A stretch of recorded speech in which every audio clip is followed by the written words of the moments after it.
नमस्कार दोस्तों, welcome back to my YouTube channel best of education Mantra. बहुत सारे दोस्त परेशान हो रहे हैं कि उनका ऑनलाइन पेपर किस टाइप से होगा, क्योंकि बहुत सारे बच्चों ने पहली बार पेपर देने जा रहे हैं तो उन्हें आइडिया नहीं है कि किस टाइप से क्वेश्चन एग्जाम में पूछे जाते हैं।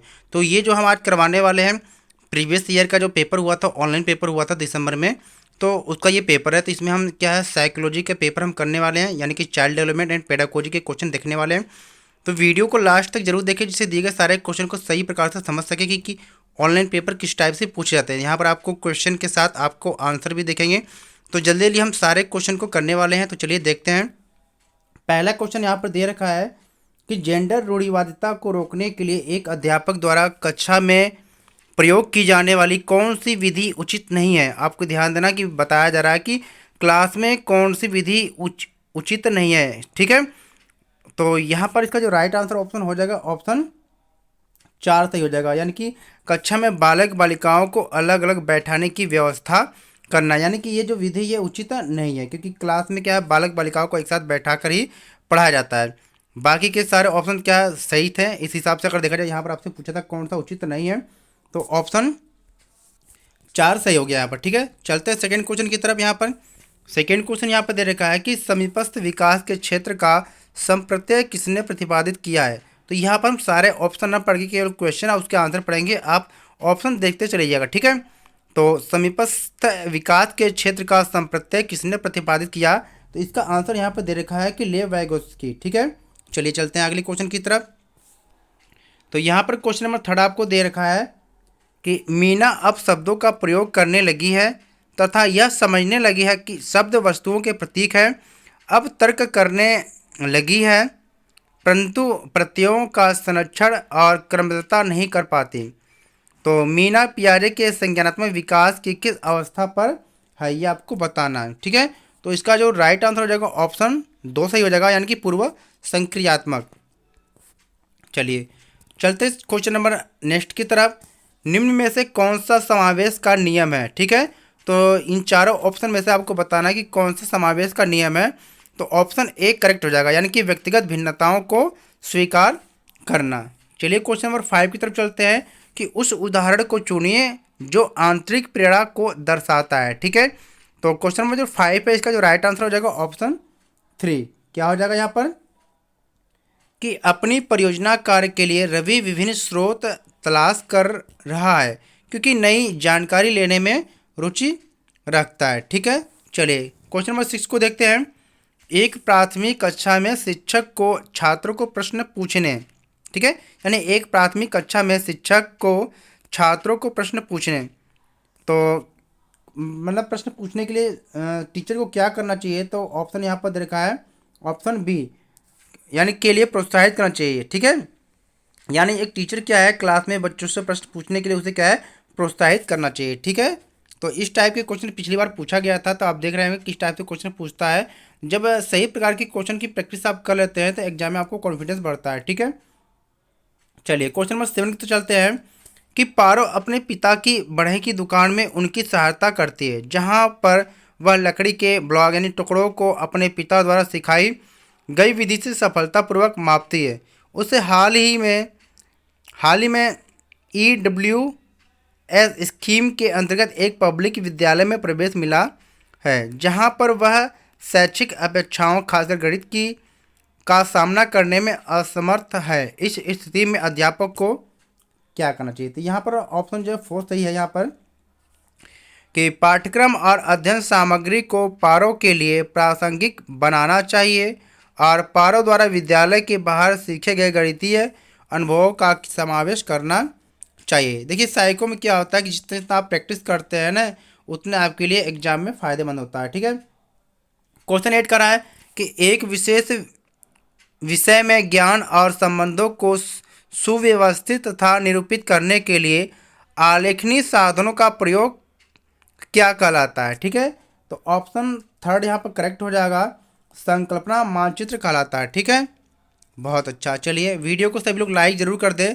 अगर हम आपके लिए इतना मेहनत करते हैं तो आप हमारे लिए इतना कर सकते हैं। और वीडियो को अपने दोस्तों के साथ शेयर जरूर करें, जिससे आपके दोस्त भी क्वेश्चन की प्रैक्टिस कर सके, ठीक है। चलिए क्वेश्चन नंबर 9 को देखते हैं कि इनमें से कौन सी नीति छात्रों को चिंता का सामना करने में सहायता नहीं देती है। तो इसका जो राइट आंसर हो जाएगा ऑप्शन ए हो जाएगा, कक्षा में छात्रों के प्रदर्शन की एक दूसरे की तुलना करना। ठीक है, चलिए क्वेश्चन नंबर 10 की तरफ चलते हैं। तो क्वेश्चन नंबर 10 यहाँ पर कह रहा है कि शीर्षगामी सिद्धांत विकास के किस क्षेत्र पर लागू होता है। तो यह लागू होता है गामक विकास पर। ठीक है, चलिए क्वेश्चन नंबर 11 यहाँ पर कह रहा है कि निम्न में से कौन सी शिक्षा प्रणाली कक्षा में सृजनात्मकता में सहायक होगी। ऑप्शन ए दे रहा है कल्पनाशील उत्तरों को स्वीकारना, बी दूसरा कह रहा है कि विचार मंथन पर बल देना, तीसरा कह रहा है कि अभिसारी चिंतन पर बल देना, और चौथा कह रहा है कि असहमति के प्रति सहनशीलता। तो यहाँ पर क्वेश्चन का जो राइट आंसर हो जाएगा ऑप्शन ए, यानी कि पहला सही होगा यहाँ पर। ठीक है, दूसरा भी सही होगा और चौथा भी सही होगा। ठीक है, सॉरी, पहला दूसरा और यहाँ पर, हाँ ठीक, पहला दूसरा और चौथा यहाँ पर सही हो जाएगा। ठीक है, चलिए चलते हैं। क्वेश्चन नंबर 12 यहाँ पर कह रहा है कि लॉरेंस कोहलबर्ग के सिद्धांत के अनुसार किस चरण पर नैतिक चिंतन शुरुआती सामाजिक परिप्रेक्ष्य पर आधारित होता है। तो इसका जो राइट आंसर सेकेंड है, पारंपरिक चरण पर। चलिए क्वेश्चन नंबर 13 को देखते हैं। निम्नलिखित में से कौन सा विकास सिद्धांत इस बात का समर्थन करता है कि बच्चे में संज्ञानात्मक विकास सांकेतिक भाषा विकास का पुरोगामी है। तो ये ऑप्शन पहला सही हो जाएगा, पियाजे का संज्ञानात्मक विकास सिद्धांत। क्वेश्चन नंबर 14 यहाँ पर है कि बच्चे किस शिक्षा शास्त्र द्वारा सबसे अधिक अर्थपूर्ण अधिगम करते हैं। तो ऑप्शन ए सही यहाँ पर है कि जब वे कार्य और क्रियाकलापों में क्रियाशीलता से भाग लेते हैं। ठीक है, क्वेश्चन 15 यहाँ पर है, कथन ए, विद्यालय को छात्रों में पाठ्य पुस्तकों को याद करके पुनः उगल देने की योग्यता के स्थान पर उनमें अपनी आवाज़ उठाने, जिज्ञासा शांत करने, क्रियाशील होने, प्रश्न पूछने के बाद विवाद करने, समूह में कार्य करने की योग्यता विकसित करनी चाहिए। कारण भी कह रहा है कि अधिगम का स्वरूप क्रियाशील एवं सामाजिक है। इस हिसाब से आपको सही विकल्प का चयन करना है। ठीक है, तो यहाँ पर क्या है, ए और आर दोनों सही है और आर जो है सही व्याख्या करता है ए की। ठीक है, यानी ये ए और बी दोनों सही है और एक दूसरे की व्याख्या भी करता है। ठीक है, चलिए क्वेश्चन 16 यहाँ पर कह रहा है कि पियाजे के सैद्धांतिक दृष्टिकोण से नई सूचनाओं को अपने मौजूदा ज्ञान में शामिल करने को क्या कहते हैं। तो ऑप्शन ए करेक्ट हो जाएगा, आत्मसात्करण। ठीक है, क्वेश्चन 17 यहाँ पर कह रहा है कि कौन सा कथन लेव वाइगोत्स्की के इस मूल सिद्धांत को सही मायने में दर्शाता है। तो यहाँ पर ऑप्शन 4 सही हो जाएगा, अधिगम एक सामाजिक क्रिया है। ठीक है, क्वेश्चन 18 यहाँ पर है कि ध्वनि लय और शब्दों के अर्थ के प्रति सचेतना किस बुद्धि के मूल हैं। तो ऑप्शन 4 सही हो जाएगा, भाषिक। क्वेश्चन 19 है यहाँ पर, भाषा विकास के संदर्भ में संवेदनशील अवस्था कौन सी है। तो ऑप्शन 4 सही हो जाएगा, प्रारंभिक अवस्था। तो जो दोस्त अगर चैनल पर पहली बार विजिट कर रहे हैं तो चैनल को सब्सक्राइब करके ज़रूर रखें, जिससे सारी वीडियो की नोटिफिकेशन आपको आसानी से मिल सके, और बेल आइकन को भी दबा कर रखें। एक बच्चा जो आंशिक रूप से देख सकता है उसे, इसका राइट आंसर पहला जगह कि समावेशी प्रावधानों का पालन करने वाले नियमित स्कूल में जाना चाहिए। ठीक है, क्वेश्चन नंबर 21 है कि शिक्षार्थियों को किस प्रकार के लक्ष्य निर्धारित करने के लिए प्रोत्साहित किया जाना चाहिए। ऑप्शन 2 सही है कि प्रवृत्ता अभिमुखी लक्ष्य। क्वेश्चन 22, छात्रों को विभिन्न प्रकार की सामग्री का प्रावधान करवाना और उन्हें अपने अधिगम को स्व निर्देशित करने की स्वतंत्रता देना रिक्त स्थान को बढ़ावा देने की एक विधि है। इसमें क्या फिल करना है, ऑप्शन 4 करना है, अन्वेषित अधिगम। ठीक है, क्वेश्चन 23 यहाँ पर कर रहा है, एक प्रगतिशील कक्षा में कौन सा विकल्प सार्थक शिक्षण को बढ़ावा देने के लिए व्यक्तिगत अधिगम विधि का उदाहरण है।